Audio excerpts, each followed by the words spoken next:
인터넷 보면 1688에서 중국 공장 실패 없이 찾는 방법, 중국에서 쉽게 소싱하는 법, 이런 영상 정말 많죠? 그거 보고, 아, 나도 인터넷으로 공장 찾아서 주문하면 되겠구나 하고 혹시 여러분도 그렇게 쉽게 생각하고 계셨나요? 맞아요. 공장 찾는 건 여러 정보를 통해 방법을 알면 어느 정도 찾을 수도 있습니다. 물론 100%잘 찾아낼 수 있다고 볼 수는 없어요. 도매상이 공장인 척하면서 속일 수도 있거든요. 근데 진짜 문제는 어디에 있냐면요. 공장을 찾고 난 다음부터예요. 사실 공장 찾는 건 시작에 불과합니다. 요즘 유튜브를 보면 현실과 동떨어진 정보들이 왜곡되어 있는 것들을 많이 발견하게 됩니다. 그 분야를 제대로 알고 있는 현업자 입장에서는 참 답답하면서 속상해요. 공장 찾아서 번역기 돌려서 주문하면 쉽다고요? 그게 진짜 시도해본 사람들은 압니다. 얼마나 불편하게 진행이 되는지. 뭔가를 물어볼 때마다 번역기 돌리고 저쪽 답장 오면 또 번역기 돌리고 내가 하고 싶은 말이 제대로 전달이 되는지도 모르겠고 그 과정에서 오해가 생겨도 모르고 넘어가는 경우가 얼마나 많을까요? 제가 중국에서 생활하면서 일상 제품 살 때도 그러는데 하물며 큰돈이 오가는 비즈니스를 어떻게 GPT나 번역기 하나에만 의존해서 일을 진행할 수 있죠? 地面是有防滑的，还有一款塑料。对，有防滑还有塑料的都有。哦，那这个是碎石，这是 GPR，就是防滑的。防滑不是防滑。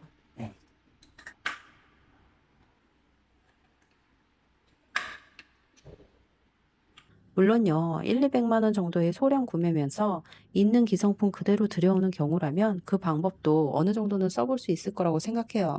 아무래도 잘못되더라도 리스크가 적으니까요. 근데 그 이상 넘어가면요.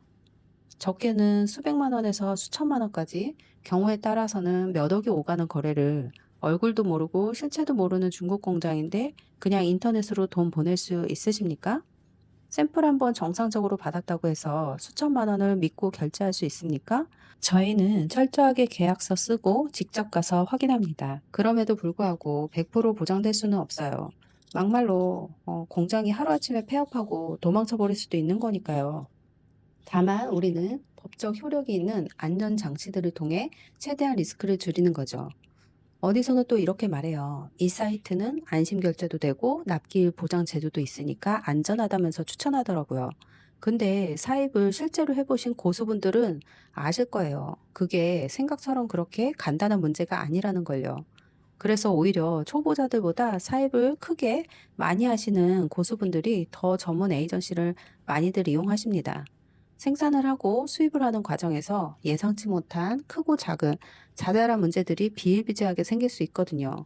그런 문제들을 해결하는 과정이 더 복잡한데 지정된 담당자도 딱히 없는 그 사이트에서 문제가 생겼을 때 중국어로 따지고 항의하며 문제를 해결하려고 노력하는 게 여간 번거로운 게 아닙니다. 바로바로 대응도 안 해주고 하소연할 때도 없고 알리나 테무를 봐도 그렇지 않나요? 불량이나 반품 문제 처리가 편하고 쉽던가요? 그런데 지금 우리가 이야기하는 건 몇만 원짜리 반품이 아니라 수백만 원, 수천만 원이 오가는 생산과 수입 문제입니다. 그 골치 아픈 걸 직접 다 감당하실 수 있으신가요? 제대로 사입을 한다면 정식으로 계약서를 써야 합니다. 그 계약서 안에는 문제가 생겼을 때 어떻게 보상받고 책임이 누구한테 얼마만큼 있는지 이런 내용이 반드시 들어가 있어야 해요. 그리고 외환송금을 통해서 정식으로 수입을 해야 하고요. 여러분, 공장을 잘 찾았다고 끝이 아닙니다. 이게 진짜 중요한 얘기인데요. 좋은 공장을 찾는 능력보다 더 중요한 건 그 공장을 관리하는 능력입니다. 그 공장이 얼마나 불량 없이 만들어주는지, 납기일 잘 맞춰서 수량 문제 없이 완료해 주는지 이건 직접 해보지 않으면 알 수가 없잖아요. 해보다가 시행착오 겪고 이 공장 아니네 하고 다른 데 찾고 거기도 아니네 하고 다시 찾고 그러면 계속 문제의 연속인데 어떻게 하시겠어요? 저희도 진행하다 보면 공장을 바꾸고 싶을 때가 있어요.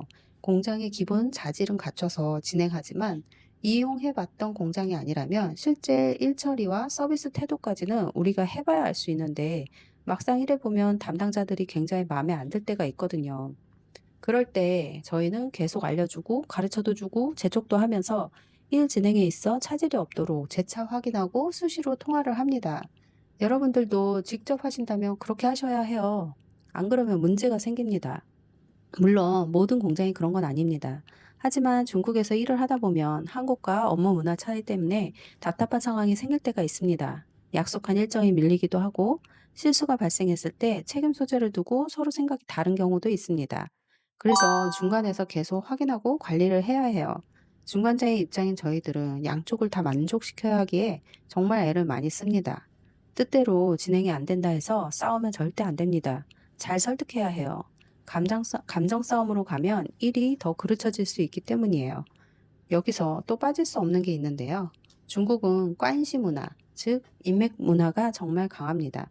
실제로 얼굴 한번 보고 어느 정도 친분이 생겨야 그 사람들도 신뢰를 하고 물건을 하나라도 더 신경 써서 만들어줍니다. 게다가 잘 나가는 공장들은 이미 단골만으로도 충분히 바빠서 아쉬울 게 없어요. 누구나 자기 물건 빨리 생산해 주길 바라는데 공장 사장 입장에서 얼굴 한번 안 본 인터넷 바이오 물건을 먼저 해주겠습니까? 아니면 안면 있는 사람 물건을 먼저 해주겠습니까? 당연히 후자입니다.